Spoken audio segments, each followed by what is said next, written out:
Donnie and Dolly. The team is supported by ableauctions.ca.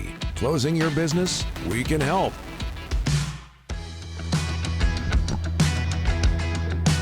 Monday, we return, and all of our guests today is sponsored by Basant Motors. Those guests include Elliotte Friedman. Standing by in Vegas, the return of the show means Basant is also getting ready to give away their scholarship. And this year, it's up to $34,000, Rick. Oh. If you know a graduating high school senior, get them to check out the details at Basant Motors, BASANT Motors.com.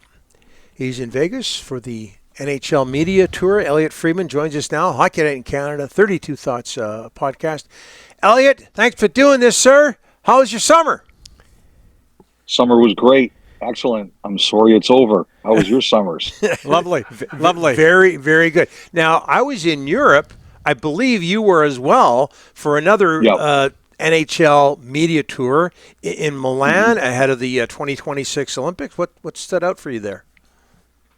I have to say that I walked around for 6 hours. It was That was the highlight of the trip. Really, just like a 6-hour walk, just walking around the city. It's a beautiful city. You know, in typical Olympic tradition over the last few years, Donnie, the rink is not done yet. I remember in Sochi, they were like doing the finishing touches on it right before the Olympic Games began. And it sounds like that tradition is going to continue. There wasn't anything hugely newsworthy that came out of that trip, I would say. But, you know, it's kind of like spring training in baseball.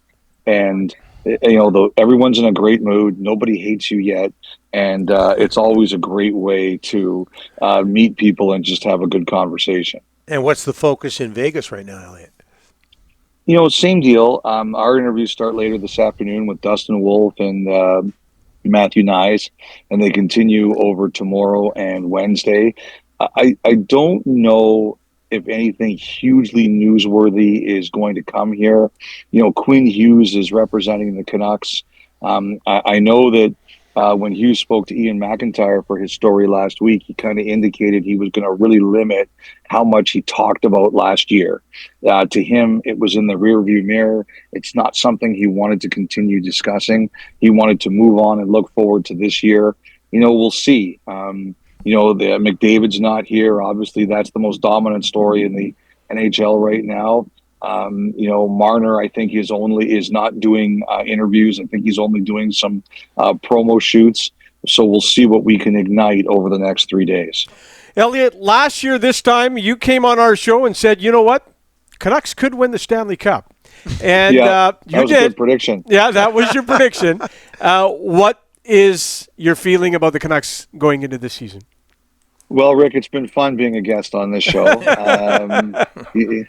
You know, I just think that it's pretty obvious that this year is all about, you know, just trying to keep the noise down and just keeping the news to the ice. Yeah. You know, as you look at it, as we come in this year, despite your best efforts on Friday on the radio, there aren't a lot of big contract debates going on this year. You know, I mean, the Hughes thing obviously will be a big talking point, but he can't even sign until next summer. Yep. So there's not much you can really say about that. To me, this year is all about the ice and, you know, what happens on it. I think the storylines are obviously, how does Demko look?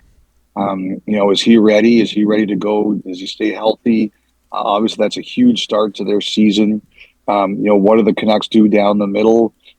Internally, they think they have a hole there, but if you don't have a willing trade partner, I mean, the biggest thing that's been a challenge across the league is that you only really have one team that is starting this year saying they're not trying to get better, and that is Pittsburgh.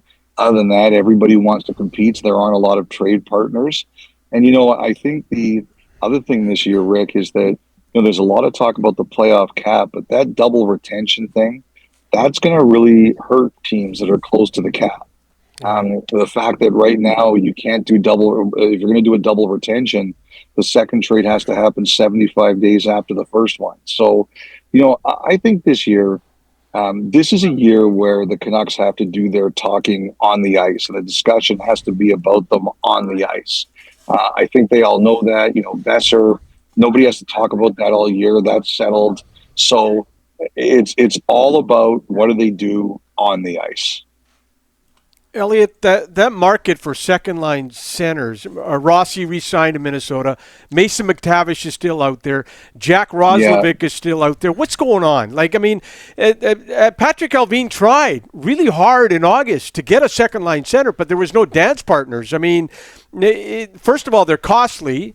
It's not cheap, and the Canucks don't have a ton of cap space to get that second-line center. Well, I think, Rick, a lot of it is what we just talked about in our last answer. It's just the fact that there's only one real seller. Yep. How many teams out there right now do you think, if you have a number 2 center, look how hard they get, how they are to get. How many teams are looking to move one?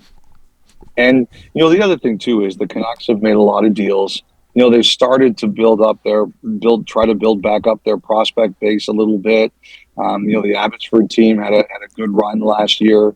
But do they have a real top end prospect or pick that either that someone's willing to take or that they want to move or both in a deal? I think right now, McTavish, I don't think the Ducks want to trade him. I think they want to sign him. I don't think they want to trade him.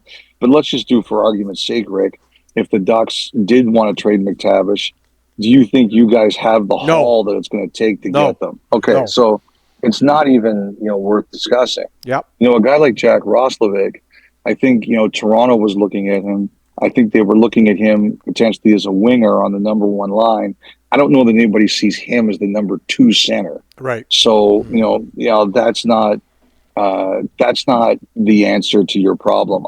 To me, right now, unless Rutherford and Allvin pull something out of their hat that we're not seeing, the answer to that number 2 question is probably internal for a little while. Those guys are hard to find and they are expensive to get. Look, you made a first-round pick, you drafted a center. It's an organizational need, and that's what you're going to do. The best way to solve it is internally, but obviously that's a few years away. You just watched Mitch Marner leave Toronto.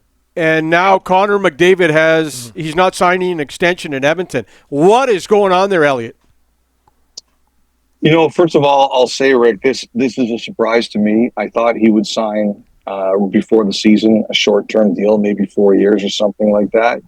I'll tell you this. I'm like everybody else. I've looked into it.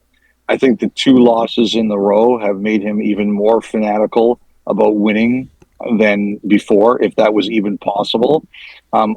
He trained like a madman all summer to try to take that last step that the Oilers couldn't take the last 2 years. And I don't think this is about this year. I think this is about 3 to 5 years from now. Does he believe that the Oilers have staying power? It's a really good team, but it's one of the league's oldest teams. Eventually, some of those players start to hit a decline. And you get to a situation where how are you replenishing them? What is your next wave? And I think one of the concerns right now with the Oilers, they've traded for Savoie, they've traded for Isaac Howard, and while they both have bright futures, they're not certainties. And I think that's what he's saying. Like, do we have the 3 to 5 year staying power? I will say this: the one quote the other day where he's talking about long term, short term, and then he said no term. I had an Oilers friend of mine who called me right away, like in a mass panic when he said no term. I do believe McDavid when he says he wants to win in Edmonton first and foremost, but I think he's trying to let everybody in the organization know that he wants to be able to win every year. And there's no guarantees he'd go anywhere and have a better team. He wants to make sure that they can win every year, and I think this is about 3 to 5 years down the road. You surprised, Elliotte, final question here, that the Oilers didn't address their goaltending situation, especially with McDavid's future in mind? Yes and no, Donnie. Like, if you look at it, Skinner's $2.6 million, right? Yeah. And they're a cap-tight team. It's interesting about John Gibson. I've had some people who say to me the Oilers never talked to him. I've had other people say to me that they tested to see his interest in going there. So it's an interesting conversation. I think the Oilers have said for the price it would take and the salary that they would have to fit in, there was nothing that made sense. Like if you take a look at what was really available to them, they felt that there was nothing that made sense. So we start the year with Skinner as their guy. I think the Oilers will be open to anything that makes them better, but it has to make sense for them. That to me, of all the conversations I had about Skinner and his future, the thing I kept hearing was there was nothing that made sense that was definitively better than him. So that's, I think, where we are. Is there something that makes sense that is better?